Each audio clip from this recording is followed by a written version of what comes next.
Well, hey guys, really appreciate you jumping on board with us here at the Deadbeat Chronicles podcast. And today we're talking about some really sensitive topic material about families that have lost children. And we're here with some of my very best friends, Kathy Govoreau and Rachel Meyer. And we could just jump right into the show and start talking about things right now. You know what I mean? There's no official start. And we were talking about a couple of different things about wallowing. Yes. I guess we'll start with wallowing and what... I was going to say what counts as wallowing, but maybe what justifies wallowing and then what justifies not. You kind of made an interesting comment about what you will allow yourself to wallow over and what you won't. Yeah, I find myself wallowing over unimportant things typically, and I think that when a subject is brought up over and over again, or a person experiences the same situation over and over again, it creates that ability for that person to have to revisit that situation. So they're revisiting that trauma, they're revisiting that instance, and so, you know, it can bring up some situations inside of them that might be very unpleasant.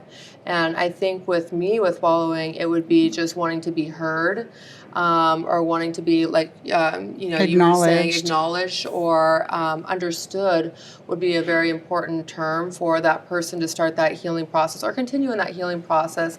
That you can go so far, and it's important to understand that we're all just ourselves and that we are all responsible for our own emotions and our own feelings and making ourselves happy. At the same time, it makes it a little bit easier when our environment is a healthy environment that we're in, when people are treating us with respect and with, dignity and the things that all of us as, human beings here deserve to be treated like. So if you're in an environment that's continuing to trigger PTSD or trigger some of those things that happen with a person who's been through severe trauma in life, they can have a tendency to, reiterate some certain things that they're feeling like, hey, this is continuing to happen to me, so I have to continue to address it until the problem gets solved, and then that person has a freer time or easier time to move on from that situation. So I think it just matters how much it's being brought up in your outside environment as well as with you. And how that's balanced with moving forward with positive pursuits, be it family, hobby, professional or otherwise. And by now watching the video with the title of it, our guests are going to know we're talking about some pretty sensitive, topic here about, you two ladies being great moms that have lost some children and are still moms. Yes. You've still got, children that you're raising. And some of you, we've got a grandma in our midst as well, So some of the ripple effects, Kathy, that you and I have talked about that happen after an event like that. Some of the family strife, extended family strife, and that stress between, let's say, ex-wives, ex-husbands, grandparents, brothers, sisters, aunts, uncles, and things like that. Kathy, if I can ask, maybe take over here and describe a little bit about what got you here in that seat right now for this podcast. Well, grief and the subject matter is why we're here. Sure. Grief is it's a horrible emotion that we all experience at some point in our lives, whether it's parents that pass away, brothers, sisters. For us, it was our children, which is something that you never want to be part of. And I think when I said to you before, it's a club we never asked to be in, and we're in it now. And how do you handle that? As far as a question of, where we go, I mean, I'm not sure what you want. Is it how it all started? How many years ago? Okay. Are we talking? And where we are and from forgive there me, today. I even hate to stumble through this. You and I have known each other for almost 30 years. Yeah. And I've known both of those boys since they were right about 6 years old, and at 30 years old, one of them did not wake up in his sleep. Yeah. He did not wake up in his sleep, that is for sure, and it was from alcohol poisoning. And so if, people out there, since he passed away, I've had people say, alcohol poisoning? Wow, that's weird. No, it's possible. Mm-hmm. So, there's a ton of alcohol that your body absorbs and can cause death. And if you're taking any other type of medications prescribed to you, counteractions and things like that can happen and can kill you. And my son is a prime example of that at this point. From prescribed medication from his VA doctor to drinking too much alcohol on one night because he was depressed. So he's not here for those reasons. And people should understand these things happen. And I think with all the drug issues we have today that are so much bigger than what I'm even talking about, sometimes I have been in disbelief and wallowed in, how did this happen to him when there's people down the street doing who knows what, and they every day and a lot of it, and they're alive Yeah. today.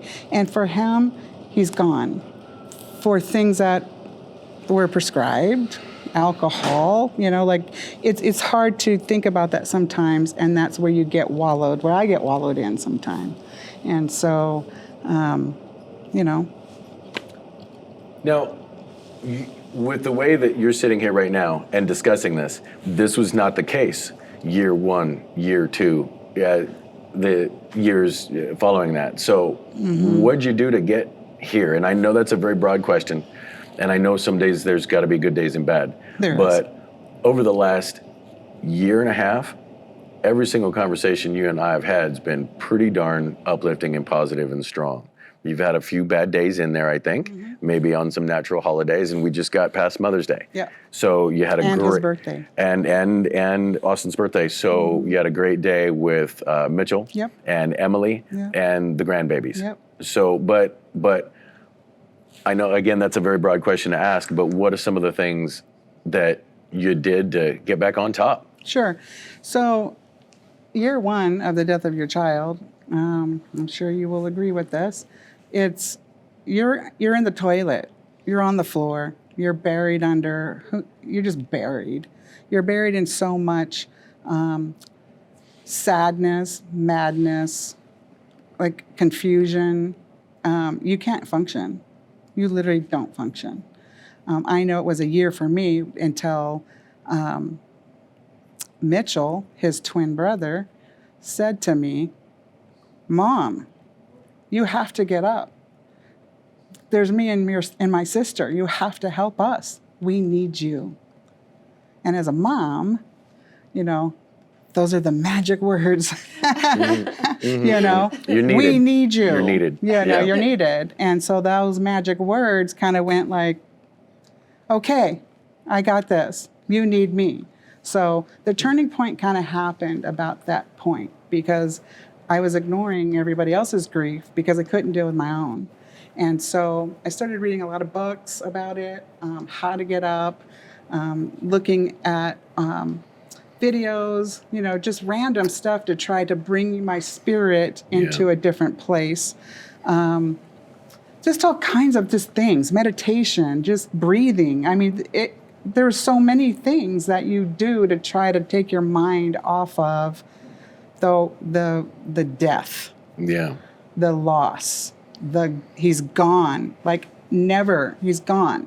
I can never touch him, see him ever again. And so is to take that mind out of that and try to convert it into memory, and making that memory a great memory. Grateful to be his mother. Grateful he was here on this earth with me. To turn that negative into these positive emotions was very difficult. But because my kid said, "We need you," again, the 3 magic words, it was time to get up. And so from that point, it was just day after day of wake up, take a shower, put your makeup on, do your hair. Like, get up. Because I don't think I wore makeup, did my hair, took a shower for a year, So did all those things. And I can imagine it's hard to put things back in that place and get away from that seeming chaos. You know, I'll segue over to you on that, some of the same feelings. And you and I had talked a couple of weeks ago and had a tremendous conversation about how important positive energies, positive, you used a cleansing, you know, to cleanse all kinds of things with both physical, mechanical exercises, intangible exercises like meditation, just to, you know, start with. But what's your kind of your daily routine that you go through to manage some of your feelings? You know, I personally have pictures of my daughter on my phone that I really enjoy, of just some of our fun moments together, our vacations together.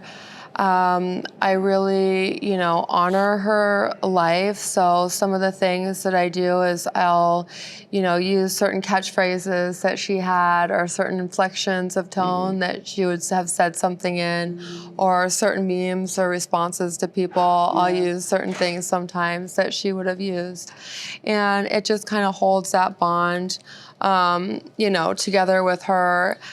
I'll go to places that she'll enjoy, and I look at it like she's coming with me. I look at it like she's looking down on me and she wants me to have a happy, peaceful life. You know, I still have to be strong for, you know, myself, for my son, for, you know, my family. And I want to, at the end of the day, I want to have those daily behaviors turn into weekly behaviors, monthly behaviors, yearly behaviors that, you know, I did get up, I did go to work, I did, you know, I was able to go to these places, I was able to talk to these people about it. You know, even just coming here is important. Just sometimes some of my daily, you know, things that I do to overcome is to talk to somebody about the ways that I'm feeling, you know? And I try to stay on the positive side of it because I know what depression feels like. I know what escapism feels like. I know what alcoholism feels like. I know what all these places can bring a person to, and I know that I don't want to experience those things. I don't want to, you know, allow for, you know, the hurt, the anger, the pain to be, you know, ruling my life. It's not to say that I don't feel those things. It's not to say that I don't have bad days. Yeah. It's not to say that I don't grieve, because I definitely do. Sometimes, you know, some on the bad side, some of my daily behaviors might be to lash out or to grieve in a way that has nothing to do with that thing. It might be just because I don't even know what it's about. I'm just, you know, feeling pain of what the whole situation is, and I might let it out on something else that's completely irrelevant. So triggers happen. Triggers happen, and I, you know, instead of saying, whoa, hey, wait, like I'm still going through my grieving process for this major thing, you know, focusing on other things. So when I see that I'm doing that, I try to reel myself back in as quickly as possible. Sometimes it takes an hour, sometimes it takes me days. But I allow myself to go through that, and I don't judge myself for whatever that process is. I simply walk through it, and at the end I'm just like, okay, this is what I needed for that day. Maybe it was to completely rant and vent. Maybe it was to, you know, go to a place that she enjoyed. Maybe, you know, the routine would be to, you know, whatever it is. I don't know what it would be, but there's always going to be those plus side things that we're doing, and those things that we wish that we could, you know, manage better while we're trying to process our feelings, and we don't know what those triggers are. I didn't know that people mentioning, and I'm so sorry. Oh, don't be sorry, love. I didn't realize that people mentioning that they had a daughter would be a trigger. I never heard the word daughter so many times in my whole life. So sometimes you might just be walking down the street and get triggered because somebody's walking with their daughter, or says, hey, I need to call my daughter right now. And you're like, oh, well, I can't call my daughter. So you know, trying to walk through those times where you don't even know, you might be having a really wonderful day. And it you comes know, up. and it just comes up. So trying to say, okay, let's backtrack. Let's, you know, okay, well, I don't have my daughter right now, but you know, at least she chose me to be her mother for the time frame that I did have her. So I'll use some of those positive verbiage or some of those catchphrases that I might have for myself to say, okay, it's okay. I'm still here. I still have a son. You know, I still have my daughter. She You almost just need to isn't talk in to yourself, her don't you? physical use body. I do. I talk words myself out through. loud. Say, to. I love myself. Yeah. I love my son. I I love think my today. I think And you anybody talk to that's them. gone through trauma will And you do talk that. to them when the triggers happen. That's another thing. Because Yes. sometimes I feel like triggers, because I started looking at triggers as he needs me to think about him today. And so when the triggers interesting. happen, I'll say, I see you, I hear you, I know you're here. I love that. Just so that I can get through that trigger, because triggers happen all the time. And Even like, watching movies. Watching movies. Yeah. Seeing a billboard, like you said, when somebody says, oh, my son, you know, this or that, sometimes you just kind of go, wow. Just like you described. It's words, it's actions, it's one of the things that I have felt when somebody's talking about their children, and then you go to talk about your children, one that's dead, and I say dead, he's not here anymore, and I want to talk about him. Well, that's and a hard one people too. will look at you and go, oh, Yeah. I'm sorry. No. I just want to talk about my kid with you. Right. Because you're talking about your kid. Or somebody says, how many children do you have? I don't know how to answer that, you know, because I don't want to disclude her. I gave birth to her. I carried her for 9 months. You know, I mean, I held her close to my heart and my body for 22 years. So it's like, how many children do you have? Well, then how does that conversation really go? Like, where do you go from there? You know, It stumbles you. It does stumble you, and you're, you know, again, you're doing your own routine. You've kind of like managed your day already, and then so you're constantly catching yourself. You're constantly catching yourself, and if you have so many of those catches during the day, it makes it harder for you to sometimes not wallow. Yeah, that's true. So it kind of depends That's on true. that. So there's a lot of self-care that happens within any given time frame that we have to do for ourselves that's outside the norm that most people wouldn't even think about. Like, I might have to stop myself during the middle of the day and take a 15-minute break just to breathe, you know, reset, and say, okay, let's move forward. So, and just walking through it, I think, is, you know, gets us through that moment. Yeah. I think it's important what you brought up and what you guys were just discussing about labels. And I've been in a few different situations and supporting some other nonprofits where some sexually and physically abused children have made it to the streets, made it back out of the streets, and there was a gal talking about labeling, not wanting to be called victims or some other names, just labeling victims and all that stuff. So I think that has got to be related with what you're talking about. You just, where are you in the middle, and how do you want to feel in a situation where you just want to have a conversation about, you know, your kids. Just want to talk about your kid. I don't want to be, oh, she's that mom. She lost her son. Like, I don't want that I don't either. want that ever. It makes it worse. Yeah. It definitely makes it worse. Yeah. Like, sometimes people cry for you and you're not in that crying phase at that time. Like, you know, we might be, you know, busily thinking about whatever it is that we're thinking about or doing. And then all of a sudden someone's like, oh, you know, and now all of a sudden you're jarred. You're like, well, how do I respond? Like, I don't feel like crying right now. No, but you're put in the position of lead right there. Yeah. It seems to me, maybe in that scenario, And like, I how do do you lead lead now out of that because or through that? I feel like I've come up from the ashes, so to speak. I've gotten very, very strong over the last couple of years, and now when it does happen, I will verbally say, "Hey, it's okay. We're going to talk about Austin now," or "Hey, good for you." You know, it's not. I don't let it now trigger me to drop me down to the floor, because it used to. It used to drop me to the floor, and I would spend a day or two in the bedroom. You know, the word of the moment right now is wallowing. And because of what somebody said to me, or because of how somebody made me feel. And that doesn't happen anymore. Now it's, I absolutely want to talk about him. I absolutely going to show you a picture of him. I'm absolutely going to tell you stories about him. I'm so sure now. I wasn't sure a couple of years ago because of you didn't want people to feel sorry for you. I don't want you to feel sorry for me. I don't want to feel sorry for me.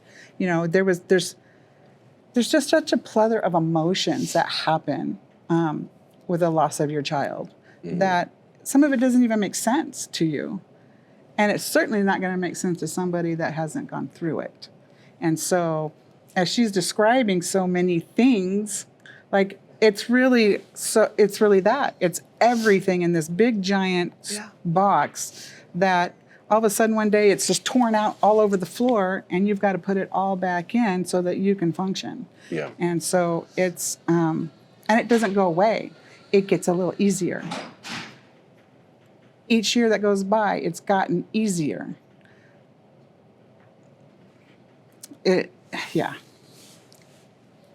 You know, I'd like to get to that stage that she's at, you know, where I'm more capable and able of, you know, taking the logic side of it over the emotional side of it. I'm still in my first year of grieving.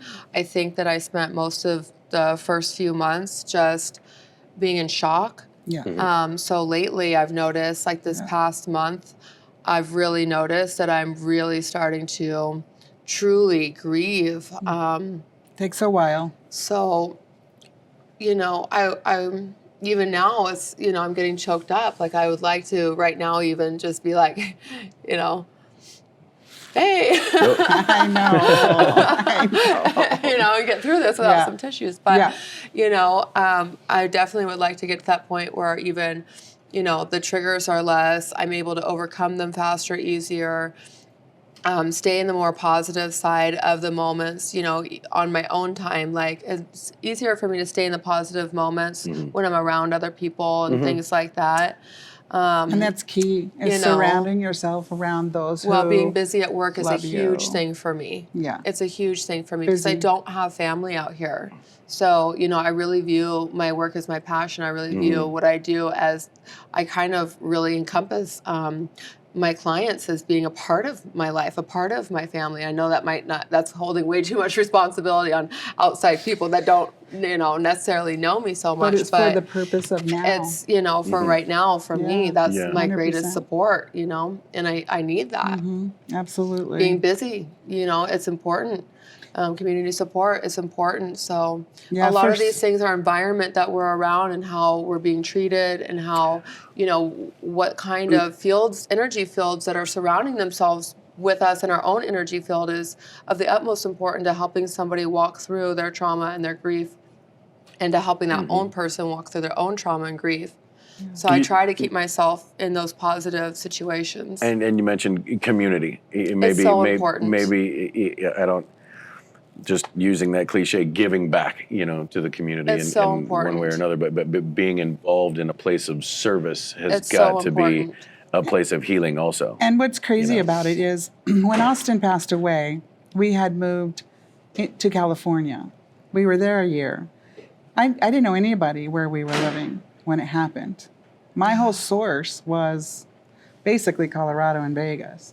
And when it happened, I was in a community of ladies that I just met weeks, like maybe a few months. And there was maybe 6 to 8 of them. They didn't know me. They didn't know Austin. They knew me from meeting me just months ago. Never knew Austin. These ladies, part of this community, surrounded me like a blanket. They never let me go every day. I didn't have anyone. It was just these ladies. And I will tell you, they fed me. They walked me. You know, they took me out. They knocked on my door and said, "Are you up?" Oh, wow. I had one of the ladies, she was like, my job as a Jewish woman is to stay with you for 2 weeks. But I'm not going to do that because I know you wouldn't want that. I mean, I had the most beautiful ladies around me that were strangers to Austin, but just loved me for what I was going through and took care of me. And I tell you, if it wasn't for them, I don't know what I would have been those few months for these ladies. And they just hold such a special place in my heart today. I don't see them often, but they are, oh my God, like they were everything at that moment. Everything. And so that's where community comes in. Sometimes your closest people to you, they don't know how to react to you. Yeah. I had great friends, great family members. They don't know how to react to you. They love you, but they don't know how to. It's a different level. They don't know how to deal with it, or what to say, or what not to say, or how close to get, or how not close to get. Like, do we surround ourselves around that person, or do we just give that person a little bit of time and leave them? And I feel like, for when it comes to community, it's so important to have that support and be involved and to have that closeness and that close-knit, relationships that people are building, because it's very just healing to that person. And also, too, in the community, there's other people suffering. So whoever you're giving your time and your energy to, they're probably suffering as well. So you have that great empathy and that great compassion for those people. And so you also have an ability to help with that person's healing, too, not just your own. Yeah. It's a beautiful synergy of love that happens when you're involving yourself into, outside things of gifts of love, Yeah. I think there's got to be some, I don't know if the word is satisfaction, it's probably the wrong word, but there has got to be some undeniable sense of strength that you both know that you undeniably have. Yes. Just a strength that you never knew you had. Yes. And know you do now. And your children now, what was their process of grieving and or dealing with it now? As or siblings. what were some of those undeniable challenges? Austin's a twin. Oh.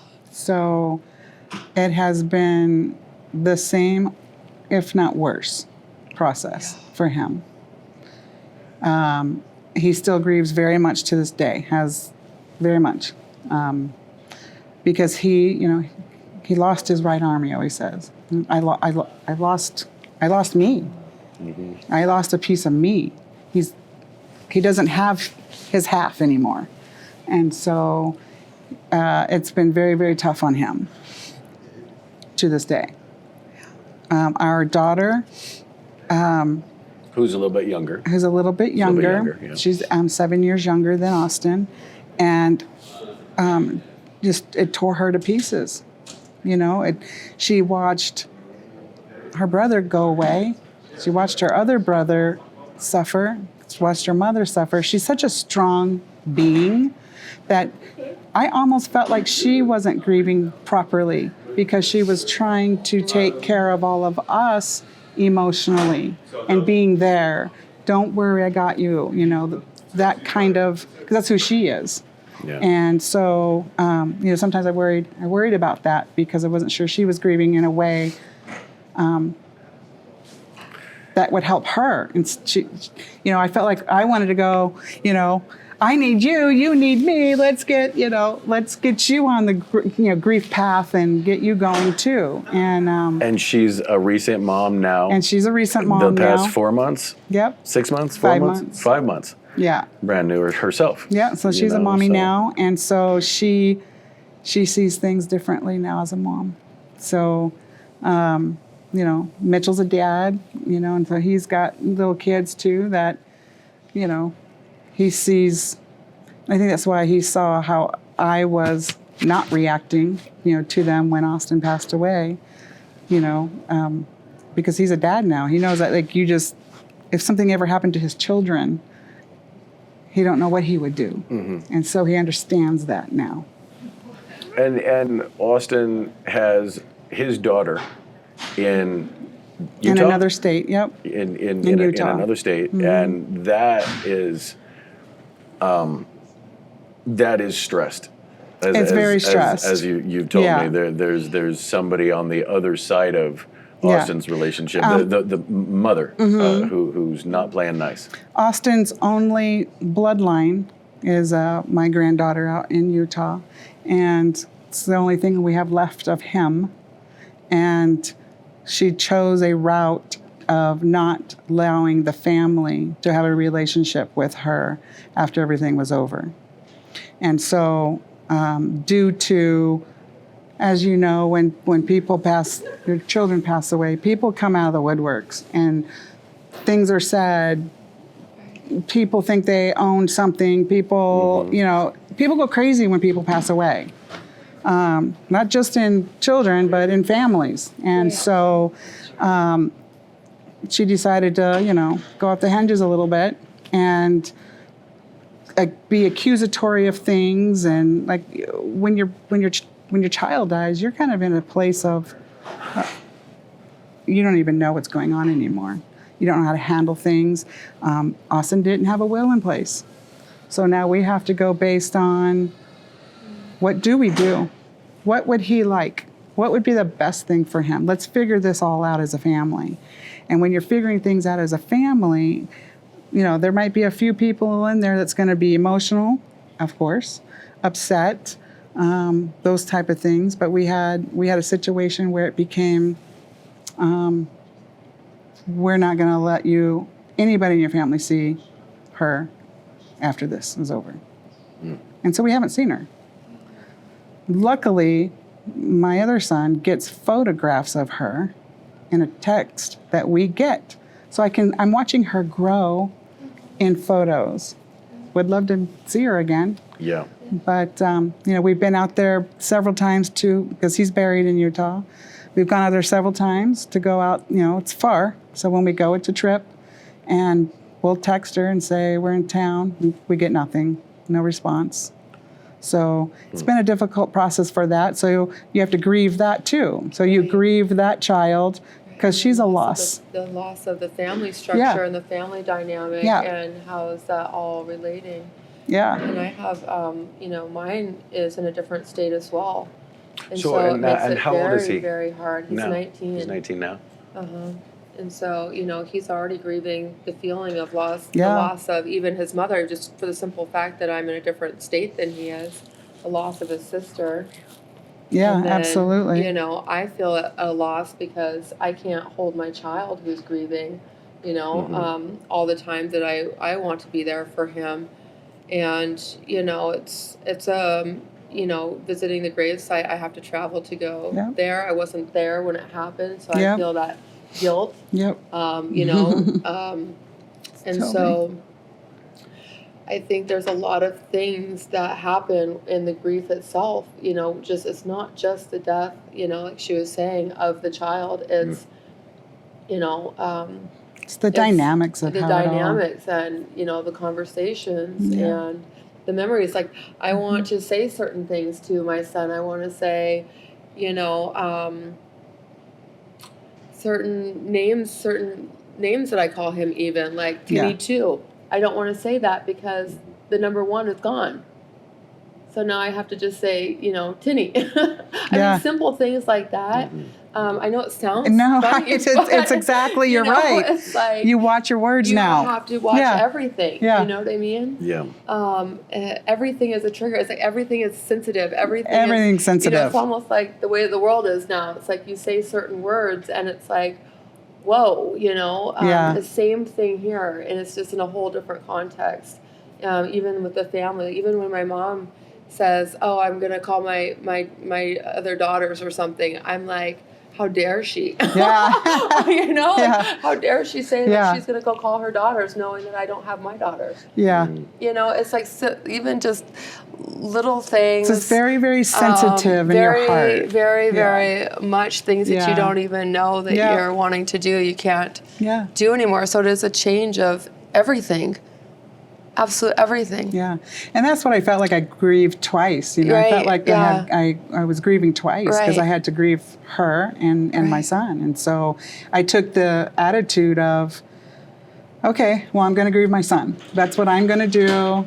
I'm not even going to acknowledge this anymore because I have to do this one step at a time. So it was one step at a time. Year 1, Austin. Year 2, Austin and Savannah. You know, year 3, get up off your butt and get to work and start getting your life back. Mm-hmm. Year 4 is this year, you know, and this is, you know, May of year 4. And, you know, I'm that much stronger. I am, you know, that much more healed. Will you ever be healed? Absolutely not. It's your child. But life does get better. Yeah. Your heart gets more protected, I would say, and you're okay with it. You're okay with that protection as the years go by because people don't understand what's happening here. They don't understand it unless they've been through it. She understands my heart. I understand your heart because we both have lost children. She will understand more as her time ticks away too. And it becomes strengthening. It becomes loving again. It becomes the smile again. You look at your child again and go, I was so happy I was your mom. Yeah. You know, you look at it in a different way. I think I did that first. Yeah. What you're explaining, I didn't spend year 1 in bed or spend, you know, all this time. I immediately went back to work. I shelved it because I have a business. And, you know, I just could not fall apart. I felt like I had to be the strong person. I felt like I had to just, you know, suck it up and just keep walking through and just keep going and just keep, you know, doing and just, you know, everything. And so I feel like now it's kind of catching up to me a little bit where I'm wanting to marry the two, where I'm, you know, not just only just shelving my grief, but where I'm saying, okay, this really happened. I really do feel a certain way about it. And I really do need to grieve now. I really do need to process now. But then at the same time still saying, okay, I still need to, you know, try to be as healthy as I can through this process. And hopefully everybody around me can somehow understand, you know, me going through it. You know, some things that I moan about might not be about what I'm moaning about. It might be because I'm actually just have gone through 5 or 6 traumatic things that have triggered me into remembering the loss of my child. And now you cross my path and you've said something bad and I'm just like, you know. But I need for people around me too to kind of understand that whole, you know, dynamic too. It's like, okay, this is a moment in time. These things pass. You know, the happiness does come back and all of those kinds of things. And then I'm trying to weave in and out of what this all looks like to find a happy balance and a happy marriage between, yes, I am a human being. I have feelings. But yes, I still am a strong woman, and I still want to have positivity for not just myself and my child, but to show other moms, other people out there that have had extreme loss that you can go through this, and you can still wake up, you can still get out there, you can still, you know, go and be a part of the community. You can have that fortitude, and it still is okay to cry. You know, and it's still okay to forgive ourselves and to pick ourselves back up and to continue moving on. I try never to be in that point to where I'm looking down on any of the moments that I'm having. If I'm, you know, the stages of grief, if I'm having one of those stages, I try never to shame myself for saying I was having one of those stages of grief. You just have it. I just have it, and then I say, okay, now let's get to a better stage of the grieving process. Let's get to a happier phase of that process. And some of those things are just even me showing up to this thing, to saying, okay, you know, we're going to the steps that we're taking to say, okay, I'm coming out. I'm you know, opening my heart. I'm being vulnerable. I'm willing to be present. I'm willing to be here. Yeah, absolutely. And you can't do it alone. You just can't. You can and you can't. It's both. It's really both, Jeff. Sometimes it's okay to be quiet. Yeah. Sometimes it's okay to be by yourself, and then other times you just reach into that ammo bag, that bag of help when you need it. Right. You just got to know it's there. Honestly, right? You got to know it's there. The audience here, I would like to thank has got to know it's there too, listening to you ladies. And you are honestly going through it alone. Yeah. You have people around you. You have community. And they are there for you. But the actual emotion of grief is alone. Yeah. And that's where I started to understand it a little bit better. I had support, but alone was really what was happening, because no one's feeling what I'm feeling. Right. No one's doing what I'm doing. Right. No one's staying awake at night and wallowing in these emotions. You're doing it alone. My husband had a hard time dealing with me, because I am alone in this. I am the mother. You said earlier, you carry these babies in your bellies for 9 months. There's a bond between mother and child that there's no other. No other. Even fathers don't have that bond. And you start to think back. You literally start thinking back of being pregnant with that child, giving birth to that child, getting through kindergarten, getting through second grade, third grade. I was just thinking about junior that. high school. Oh my gosh, high school, they were complete monsters. You really start thinking of all those things, and you are doing this alone. Yeah. But you have community, family, friends around you that's kind of carrying you through it. I feel like when you're in a mosh pit and you're being carried out. Yeah. You're alone on that, and they're just carrying you through. And so it's like, that's how I start thinking of stuff, to get me through it. I really like that analogy. I'm going to utilize that next time I'm feeling a certain kind of way. Just start thinking you're just being carried through. And so, it is, people don't understand time.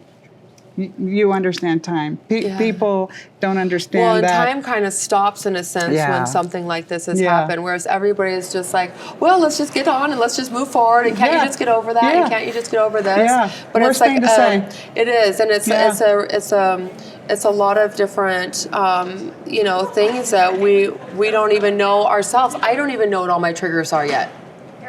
They come. I don't even know what all the the healing processes are yet.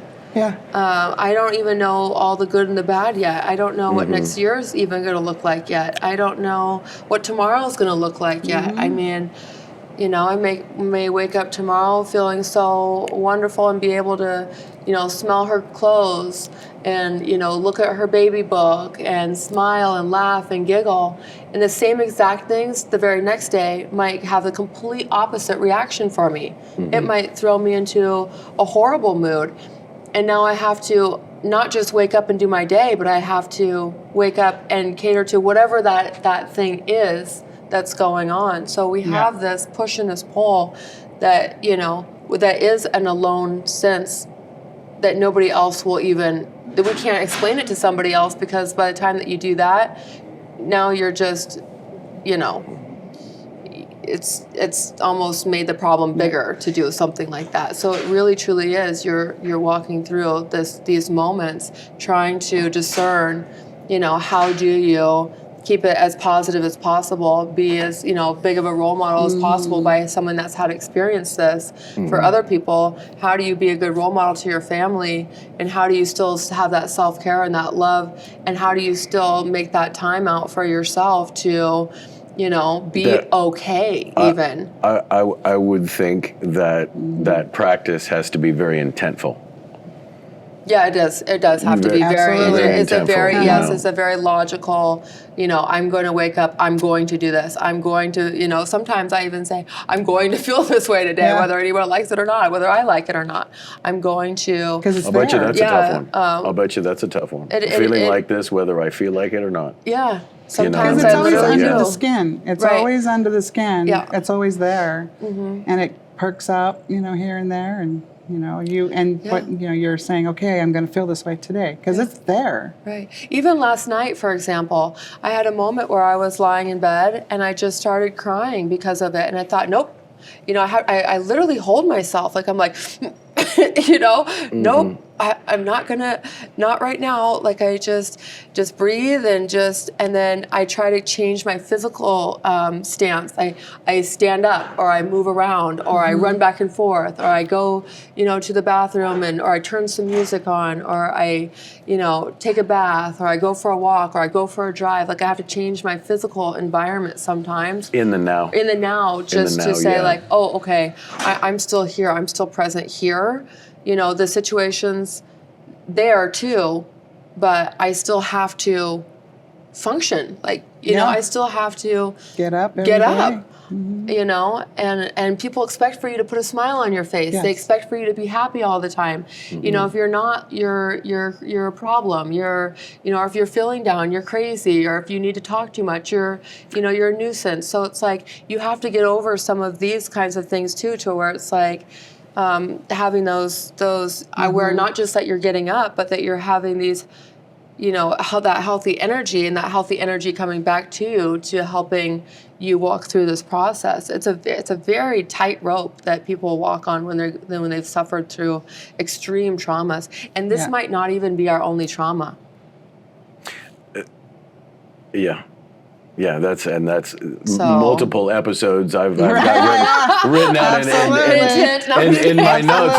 No, exactly. I mean, I'd love to, but and I'd love to continue this on as a series of sorts that is, as I see it, kind of that outreach to the audience that needs to hear this dialogue and needs to see you gals talking together, and whether it's talking about the little teeny nuances of things that is different for everybody, all the way up to what are some of the easy to reach support groups. You talked about the group of ladies that surrounded you, and you and I have talked a little bit about your own directions and foundation directions and nonprofit directions to, bring kids that are suffering from depression into a healthy environment.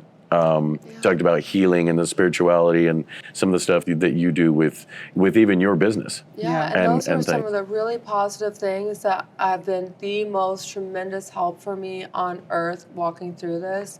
Is going to work, is helping other people that are having issues to help them heal. Going to community events, to surrounding myself with other entities and energies that are also of that helpful nature. So I'm putting myself in healthy environments constantly, around healthy people constantly, putting myself as a woman of service constantly. Because out of everything that I could do, I could, get up and go to the store and go shop, or I could get up and go travel and do this or that, or I could get up and think I'm going to go, do these wonderful things. But none of those things is as healing to the heart as it is when you reach back out and you help somebody else out that's in need. When you have that camaraderie, that communication, that community, putting that yourself compassion, in a place of service. Putting yourself in a safe, a place of service is probably the safest place for anybody going through trauma could possibly be. Yeah. So as we wind this episode down, what are maybe from each of you, Kathy and Rachel, what's a takeaway that you'd like someone watching this, someone that can relate to you both? What's a takeaway that you'd like to send downrange to folks? And then again, I very much like to, continue conversations on into the future, and because this isn't a topic that this is not a one episode topic, I don't believe. But yeah, it's not. It's so complicated. Grief is so complicated.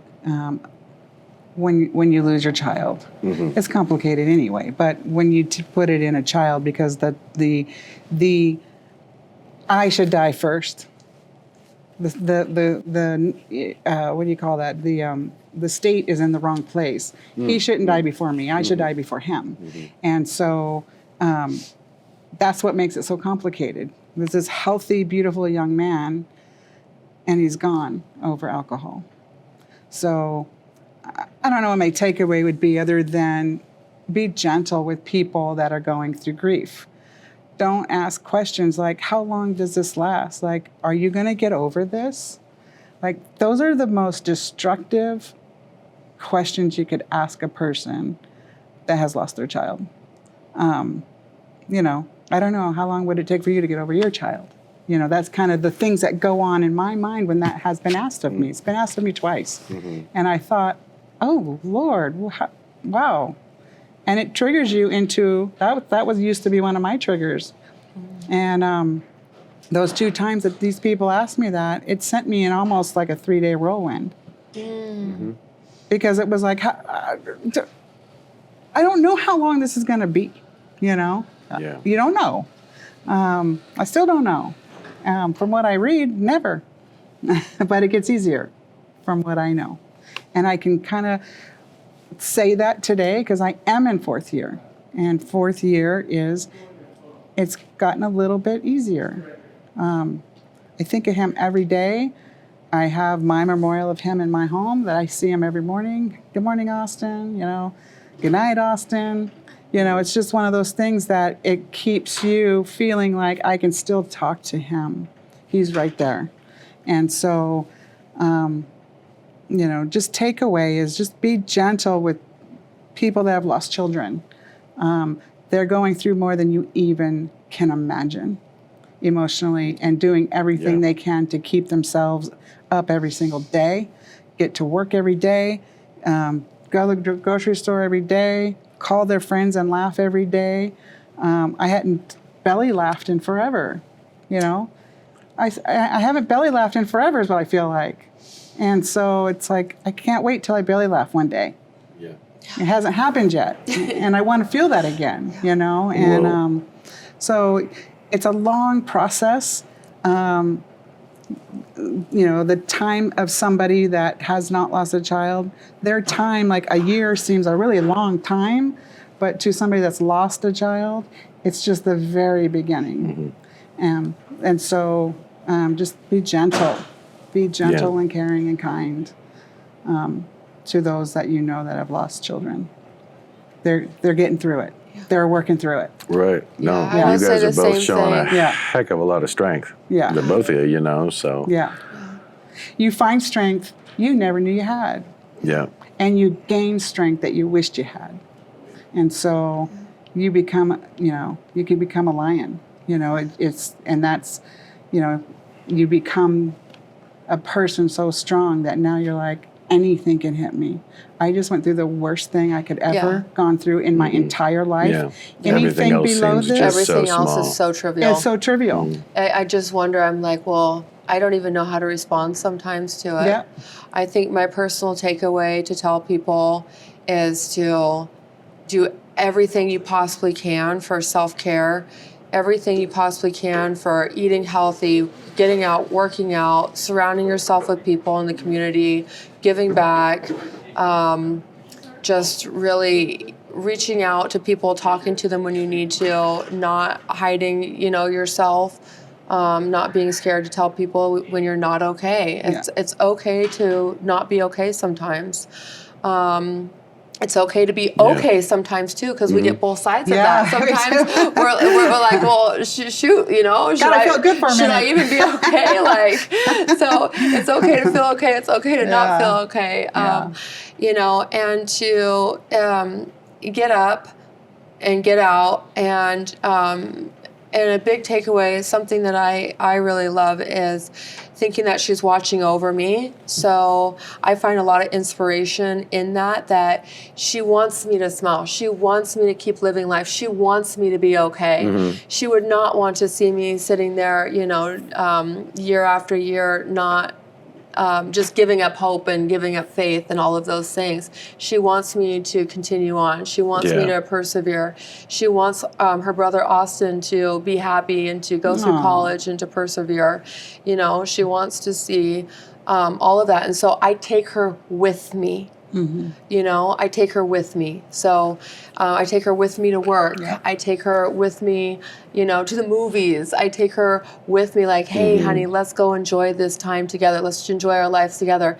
Even I see it as she's not in her physical body. I believe that she is still a non-physical body entity out there. And that gives me a lot of strength that my child is still here. I just can't experience her in the same way. So I get to experience her in a new way, and I find joys in those new ways that I get to experience, you know, the future with, you know, the energy that's created. Sometimes I feel like, thank you, Lily, for watching over me. Thank you for, you know, helping thank me. for a lot of little things. Yeah, you helping do. me, you know, get to, like maybe she helped me meet you. You know, we just never know. So those things are inspiring. That's You never my know. takeaway. And with introductions, no one knows here on the audience. This is the first time, just minutes before the podcast here, that you two have met. I hope this is a great connection, that you guys continue and everything like that, just to build strength and all that. And, and I really appreciate you guys opening up and sharing. I'm sure this is going to be incredibly powerful for a lot of people, a lot of families, and all that stuff. So thank you again. You're not alone. Tremendous love out to you both. Yeah, and thank you're some of my very best friends right now, and I feel very blessed. So I'll let you get back to the practices that you do every day and the families that you love every day, and get back to work and make some money to support it all. All right. All right, Thank guys. you. All right. Much love. Love you both.